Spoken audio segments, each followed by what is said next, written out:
Hello everyone and welcome back to Let's Play Orwell Season 2. So, we have gathered quite a lot of information on Oleg Buckeye. We know that he was a soldier. He went to fight for the Parisian army. Then he left for the nation where he was recruited, and when he returned, he was promoted and became the leader of the government. He has a daughter, Radka. So that's pretty interesting. He was an old acquaintance of Rabanne, who, however, denies to have anything to do with what happened there. Now I'm wondering what this whole thing will be. I wish we could get the insider. I thought that maybe it would be Radka, but I'm not sure. Oh, fuck yeah! Orwell reports you have removed the encryption from Buckeye's device. Open Sesame. Good work, agent. This will aid us greatly. Awesome. It was just a quick idea that he might do this. Anyway, we had a new email coming to Rabanne about a revised article. Hey Rabanne, I finished revising the article you sent me and scheduled it for 3 PM like you asked. Okay, so it's coming up in an hour and a half. I don't know if I'll be, well, maybe 2 hours. Don't know if I will be available for another one. I'm going to be a bit occupied tonight. Maybe I can spare some time remotely if I get a chance. One more thing, this Buckeye thing is getting ugly. Lots of TNB believers are flooding us with threats on Viber. Did you read any of that? Creeping me out. You know, I'd go to any lengths with you, just like when we moved to the nation. You're my brother.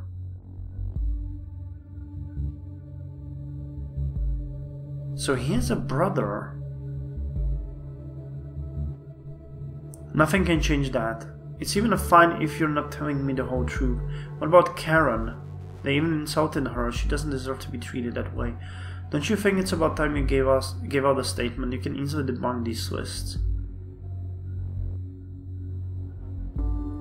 So Rabanne is living in the nation. That's interesting. I had no idea.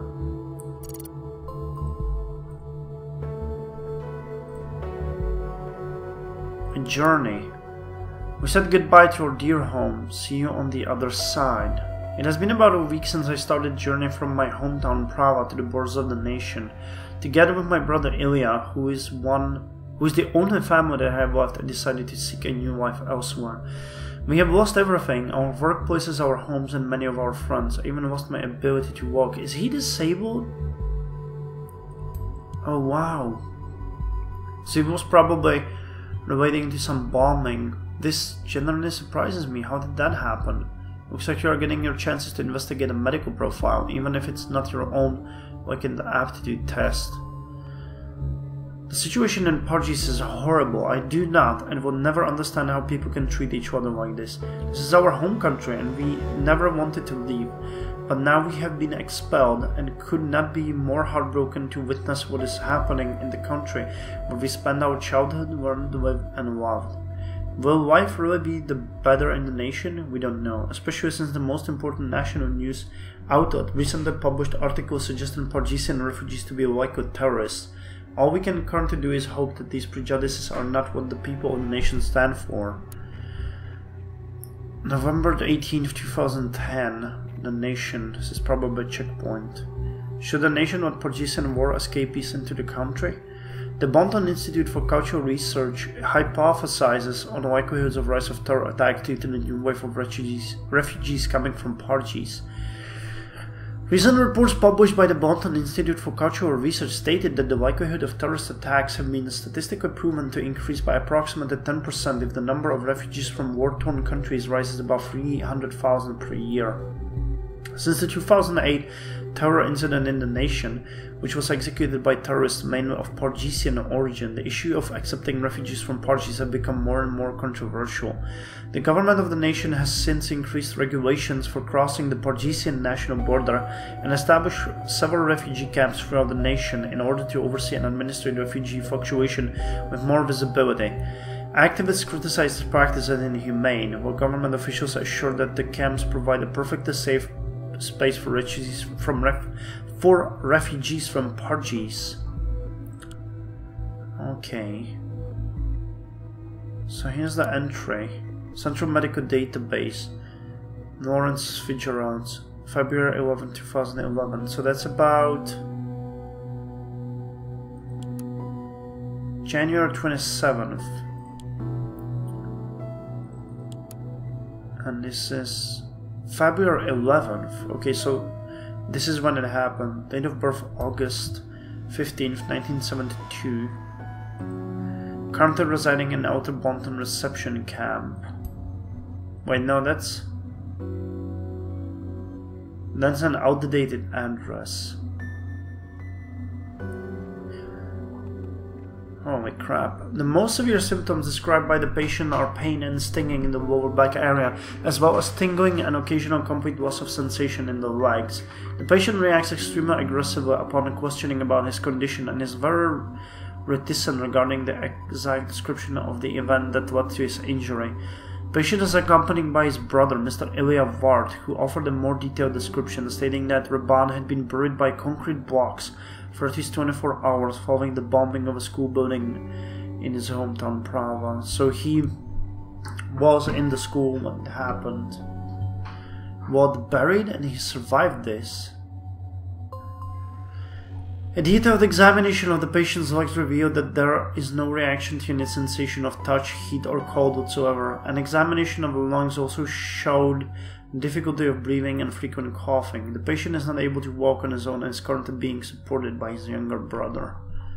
Diagnosis. The patient's injury resulted in trauma to the spinal cord and ultimately in paralysis in the lower limbs, paraplegia.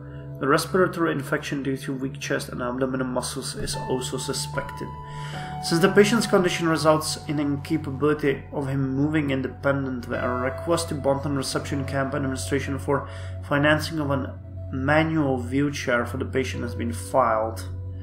In addition, the patient is prescribed hydrocodone for reduction of nerve pain to be taken by mouth every 12 hours and a benzopenicillin for every 6 hours for these 5 days as a treatment of respiratory infection. I don't know if this is a good idea to upload it because he's not there anymore, but we can do it. Draft. Crime statistics continue to get faked. April 13th. Author Rabanne Vard. The Orwell presents new crime statistics in a way favoring of politics, but who are the real criminals? Criminals are degenerates who wear striped clothing, monsters who make women and children cry.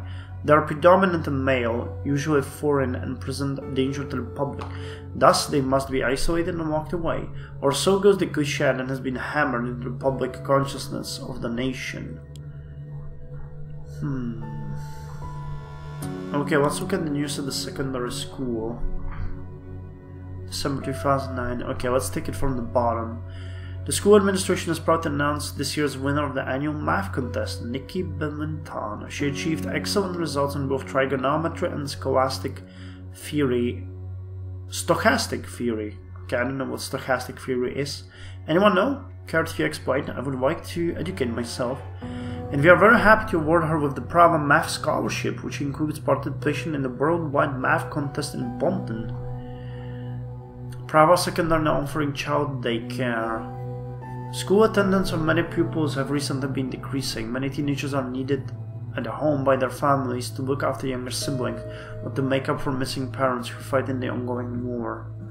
While we understand the necessity of this, we urge all parents not to take their children out of school. It is not only important for their emotional health and an ongoing routine, as well as meeting similarly aged children on a daily basis. Visiting school every day is also essential for teenagers' mental growth and education. Prava Secondary Library to be reconstructed into a bomb shelter.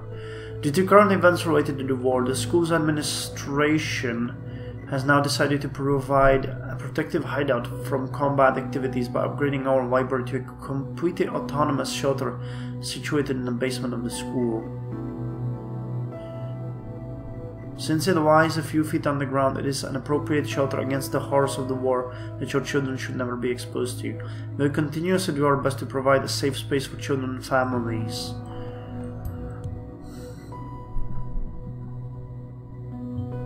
An autonomous shelter at school seems a bit overprotective if you ask me. What the fuck? There was a war going on. Principal determined to keep school service going. Latest news reports stated that the troops of terrorist group FTP are getting closer to Prava, which made many parents raise concerns about sending their children to school. Therefore, to ensure the safety of pupils and teachers, the school administration has requested protection by the Portuguese army. Despite of the situation remaining tense in our beloved community of Prava, wait, army protection for a school? Seriously? Things must have been bad. Especially regarding the shelter. Mr. Ward said to keep the lessons going and is determined to provide ongoing education to our students. We ensure your children's safety at Prava Secondary School, the principal stated. Education is one of the highest valued assets that we have, and we will not give it up because of meaningless war designed to frighten us and keep us from living our lives. Faculty. So he was teaching English and philosophy. Kristina Toranovska, Mr. Andrew Trungiak, Ms. Nika Chengron. You could update the new profile pic, but I don't think that's important.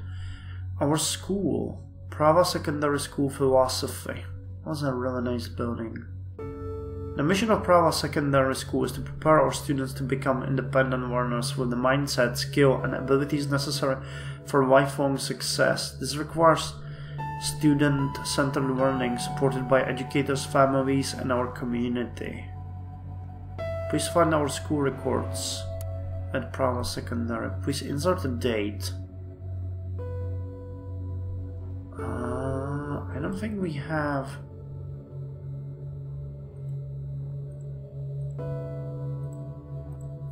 We don't know when his daughter was... Do we know when Radka was born? We could find out if she died.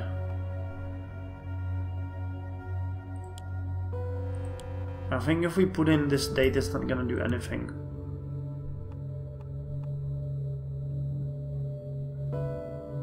Yeah, there's no... Oh wait, attendance. When was he hurt? Using a wheelchair. What was his ability? I wanted to check.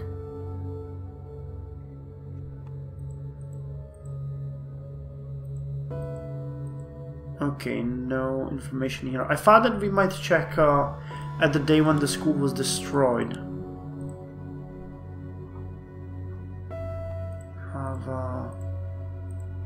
Okay, I don't think there's anything there for us right now. Where did we end? People's voice, true believer. I am not responsible for the disappearance of Oleg Bakai. Besides, this man is no angel either. I have reasons to believe he was involved in this horrid attack on my school back in 2010. Many children died because of him. I know he was one of the people in charge during the Prava school attack, since, knowing what would happen, he did not let his daughter attend the day.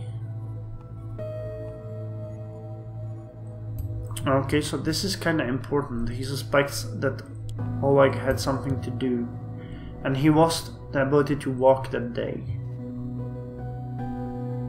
If he really believes that, this would be a strong motive. We can't work solely on what Rabanne believes, though. We need to clarify whether there are any more hints of Bakai being involved in this.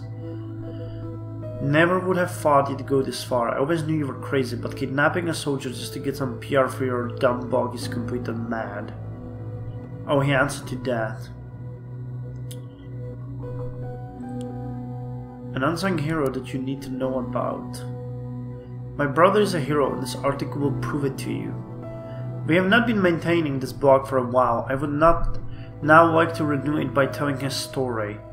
The story of an unsung hero that you simply need to know about. The story of a person who never got the credit he deserves, which I will now change.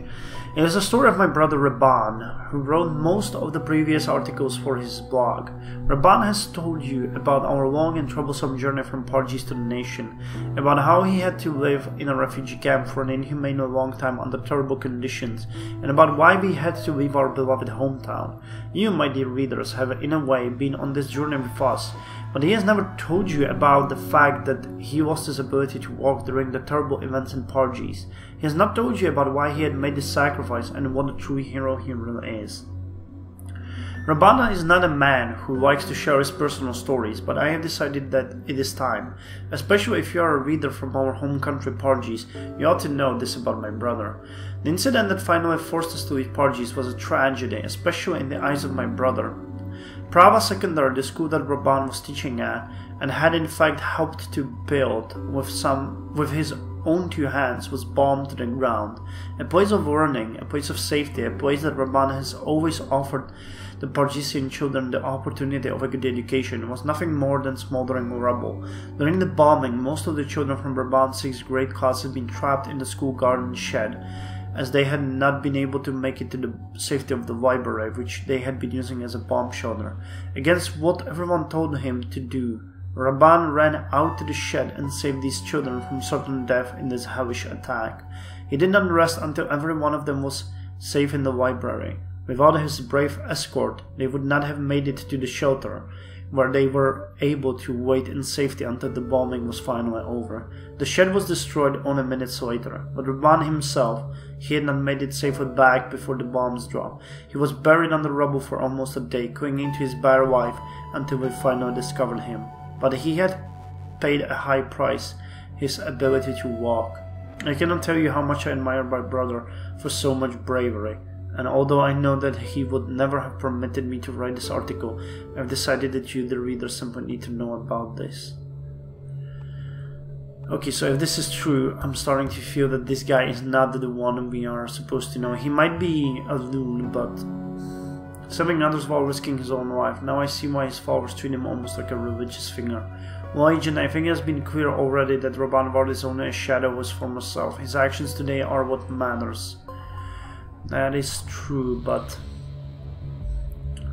an unsung hero that you need to know about. Wow, just wow, you're a true hero. Only did what I had to do. The FTP should pay for this. It was them who were responsible for this horrific attack.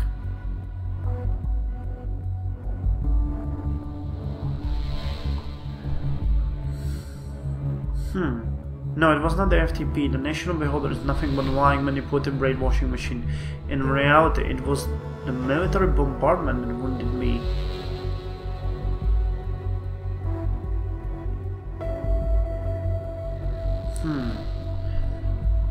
You have my utmost admiration, sir. It takes incredible courage. Please do not flood me with compliments. All I want for my home country is to be safe again.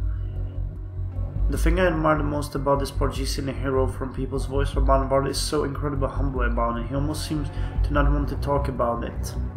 I'm still overwhelmed by how fast this story went viral. Please forgive me if my responses sound a bit dismissive. I'm still trying to cope with all this attention.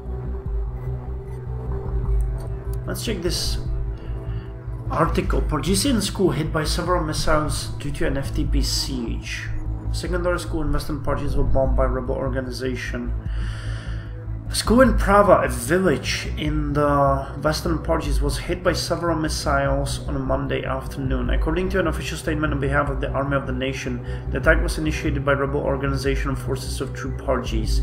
Intel revealed that the group was harboring key officials who were hiding in the basement, which serves as a makeshift bomb shelter for the Prava secondary students and their families in times of the emergency. As reported by the National Army, the rebel group has stated the attacks as National Army soldiers have surrounded the school, requesting the officials to surrender immediately.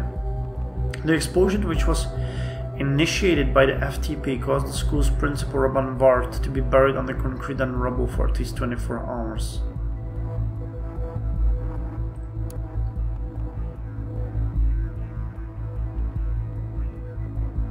So weird, I don't know which one of this is true. He was saved after rescuers continued to search for survivors among the ruins. A spokesperson of Angels of the Nation, a volunteer team who provides development aid in Poggi State, Mr. Ward was injured on Monday, December. Okay, this is the date I was searching for. December 6, 2010, and was buried at least until late Tuesday evening. If it had been any longer, he would certainly have died. Survival is a miracle. Okay, so now we can go to the website and records of attendance.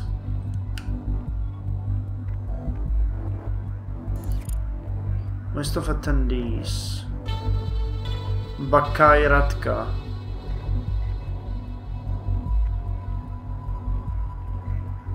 So this doesn't make sense. He claimed that she wasn't there, but she was there.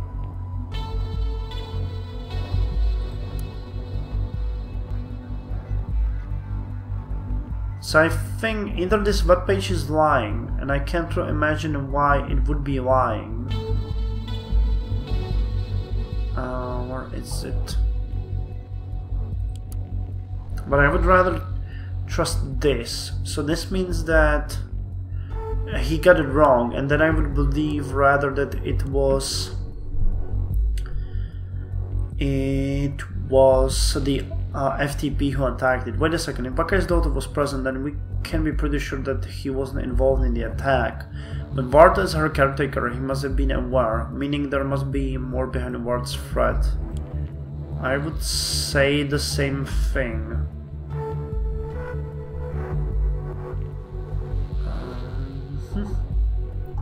Where was that thing? Records of attendance. An unsung hero you need to know about.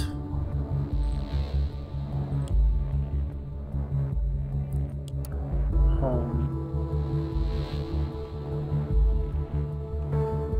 People's voice. I like this.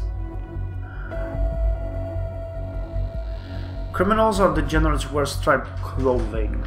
Of course, it is in the best interest of the media and government to push this myth. Headlines sell papers, and National Secretary of Security, Catherine Delacroix, has certainly given out quite the headline. Proudly, she presents her statistics that these so-called criminals have been kept under control by her successful policies. But, taking a close look at these policies, one cannot refrain from wondering who may be the real criminal. After all, she is a secretary of security. The Biden administration has been treating a policy of surveillance, a straight violation of privacy, for years now. Yet hardly any of the nation's citizens seems to take notice of this fact. Are Blaine and his despicable followers included in these crimes? I highly doubt it. We still haven't checked the phone. No pending article draft. Crime statistics continue to get faked. An unsung hero.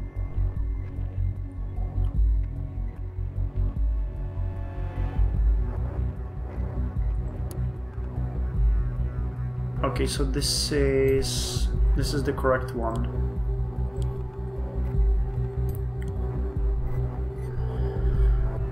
Okay.